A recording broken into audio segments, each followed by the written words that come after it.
Noticias en Flash. Son las 2 de la tarde con 1 minuto. Hoy lunes, en Noticias en Flash. La opinión de Juan José Rodríguez Prats. Licenciado Rodríguez Prats con nosotros, ¿cómo le va? Buenas tardes. Pues Hugo, muy buenas tardes. Mira, yo quisiera llamar a la ciudadanía a analizar los 4 discursos de la ceremonia de ayer con motivo del 106 aniversario de la promulgación de la Constitución del 17. Por primera vez son discursos contrastantes. Son discursos, yo diría que en cierta forma confrontados en ciertas opiniones, lo cual tiene sus aspectos positivos y negativos. Déjame hacer una reflexión histórica. Son muchos los autores desde la antigua Grecia y después en Roma que estudiaron lo que es la división de poderes, pero al que se considera como casi el padre es Montesquieu. Montesquieu, a principios del siglo XVIII, en 1714, él visita Inglaterra y ve cómo funciona el Parlamento y cómo de ahí sale el primer ministro que curiosamente inicia porque Jorge I no hablaba inglés. Entonces el primer ministro casi fue un accidente porque fue el traductor, que después se fue institucionalizando esa figura. Pero Montesquieu, en su libro, que lo escribe hasta 1748, El espíritu de las leyes, habla de separación de poderes. Y en el régimen parlamentario no hay separación de poderes. Por el contrario, del poder parlamentario emerge el gabinete. O sea, el gabinete casi es una comisión más del régimen parlamentario. Por eso muchos autores sostienen que el régimen parlamentario resulta más eficaz, y yo también así lo creo, para amortiguar crisis y busca más, o sea, tiene más posibilidades de entendimiento y de colaboración. Pero este libro de Montesquieu fue lo que inspiró a los fundadores en Estados Unidos en su Constitución de 1787 en el sentido de crear el régimen presidencial que nosotros imitamos en nuestra Constitución desde 1824. Ese régimen presidencial sí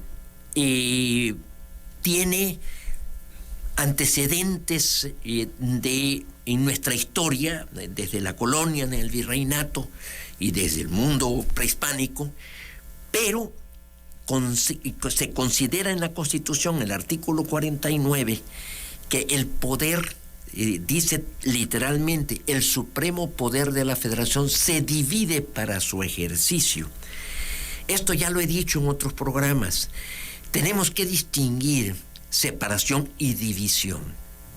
No hay separación de poderes, hay división de poderes. Esto hay muchos teóricos, muchos estudiosos, Jorge Carpizo, Diego Valadez en México, Alonso Lujambio, pero la teoría política lo sostiene. O sea, tiene que haber una cooperación, tiene que haber un entendimiento.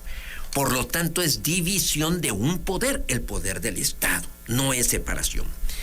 Lo que vimos ayer, en primer lugar, un discurso que todo el mundo está comentando hoy en la página editorial de la nueva presidenta de la Suprema Corte de Justicia, porque a diferencia de Arturo Saldívar, aquí Norma Lucía Piña, y es un caso que me parece extraordinario, fija la posición, dice una frase que me parece importantísima: la independencia judicial no es un privilegio, que es el principio que garantiza una adecuada impartición de justicia para hacer efectiva las libertades y la igualdad de las y los mexicanos. La independencia judicial es la principal garantía de imparcialidad. Mauricio Curi, que es el gobernador de Querétaro, es el discurso de bienvenida, e interpreta la Constitución del 17 en el sentido de que se reunieron no tan solo adversarios, sino enemigos, así lo dice en su discurso, y llegaron a acuerdos y emerge la Constitución. Santiago Creel invita inclusive al presidente a dialogar para ponerse de acuerdo en la reforma electoral, en lo que se le conoce como el Plan B, y la integración del comité técnico que va a evaluar los posibles 4 integrantes del Consejo ya en estos días, porque eso tiene que instalarse el 2 de abril, los 4 nuevos consejeros. Y el discurso del presidente, en donde todavía a estas alturas insiste en promover reformas que modifiquen el neoliberalismo, así lo dice textualmente, y sinceramente, lo digo con todo respeto, pero ya a estas alturas ya creo que no es conveniente ni oportuno tratar de instrumentar reformas para lo que falta de su administración, sino hay que ya ir preparando lo que es el proceso de elección y posteriormente el cambio de poderes. Entonces, yo sí creo que vimos algo que nos debe entusiasmar. Las instituciones están funcionando. Y vimos algo que nos debe preocupar. Se ha hablado de cambio de régimen, pero aquí hubo hasta cuestiones que riñen con el protocolo. Inclusive de la presidencia salió un documento, una foto, en donde se ve sentada a la presidenta de la Suprema Corte de Justicia. Hoy el presidente dice que le honra que así haya sido, pero estamos dando señales muy preocupantes. Inclusive de saludos, de frialdad, de la ubicación, porque como decía don Jesús Reyes Heroles, en política la forma es fondo, de ubicación de los titulares de los poderes, o sea, los mandaron a un extremo, tanto a Santiago Creel, a la presidenta de la Suprema Corte de Justicia, y al mismo Ricardo Monreal, los mandaron al extremo. Entonces, esto sí a mí me preocupa, porque tenemos que entender el tiempo que estamos viviendo. Se está hablando, hoy Lorenzo Córdoba da declaraciones y lo ha venido haciendo, y Ciro Murayama, de ola autoritaria que casi es mundial y que terminó la ola de la democracia de la que había hablado un autor Samuel Huntington, la tercera ola de la democracia, que ya también lo hemos referido aquí en otras ocasiones. Entonces yo sí invitaría a la ciudadanía, por los momentos que estamos viviendo, que focalicemos estos 4 discursos, estudiemos estos 4 discursos. Fue un giro total de todas las ceremonias anteriores. Yo diría que puede ser un parteaguas, puede ser el inicio de un auténtico cambio de sistema político, y puede ser también que se estreche la brecha de lo que la Constitución dice frente a lo que la realidad acontece, o sea, que nos estemos acercando a un auténtico Estado de Derecho. Esta sería mi sugerencia, mi recomendación respetuosa, de que nos asomemos por los tiempos que vivimos a estos 4 textos de diferentes funcionarios en la ceremonia de ayer en Querétaro. Ahora, licenciado, vamos a asomarnos un poquito más. Hemos escuchado, sí, ciertamente el mensaje de Norma Piña, el aderezo de la imagen que circuló. La pregunta aquí que me asalta a mí por lo menos es, ¿y los demás ministros están en esa frecuencia? Porque si no lo están, puede entonces generar un conflicto al interior. Mira, tu pregunta es muy pertinente. Yo sí percibo que hay 2 grupos. Se viene manifestando esto desde hace algunos meses. Sin embargo, dada la designación de Norma Lucía Piña y la frustrada candidatura que en su momento se vio que se promovía desde la presidencia de Yasmín Esquivel, cuando surge todo este problema de la famosa tesis plagiada, pues sí estamos viendo dentro que hay cierta división. También la postura de Alfredo Gutiérrez Ortiz Mena, que a un principio yo pensé que podía ser el electo, y surge esta milagro, yo diría, porque a mí me halaga mucho y me alegra mucho que esta mujer está dando muestras de respeto al Poder Judicial, de formación jurídica. Me agrada también que sea la primera mujer y que le da un giro al desempeño de Arturo Saldívar. No, yo creo que aquí tenemos que observar de cerca lo que va a pasar en la Suprema Corte, porque al final de cuentas ya ahorita está hablándose de que la reforma electoral,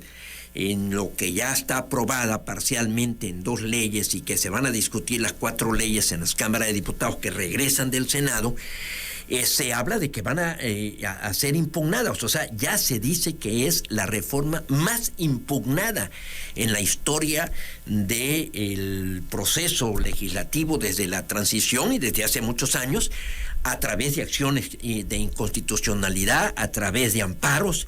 Entonces va a recaer las decisiones últimas en la Suprema Corte, como corresponde al diseño constitucional. Igual tampoco tendríamos que espantarnos de que al interior de la Corte haya debate, haya diálogo, haya esto de lo que hemos hablado, ¿no? Pero yo pregunto, ¿no puede llegarse a salir de control? ¿Cómo lo ve usted?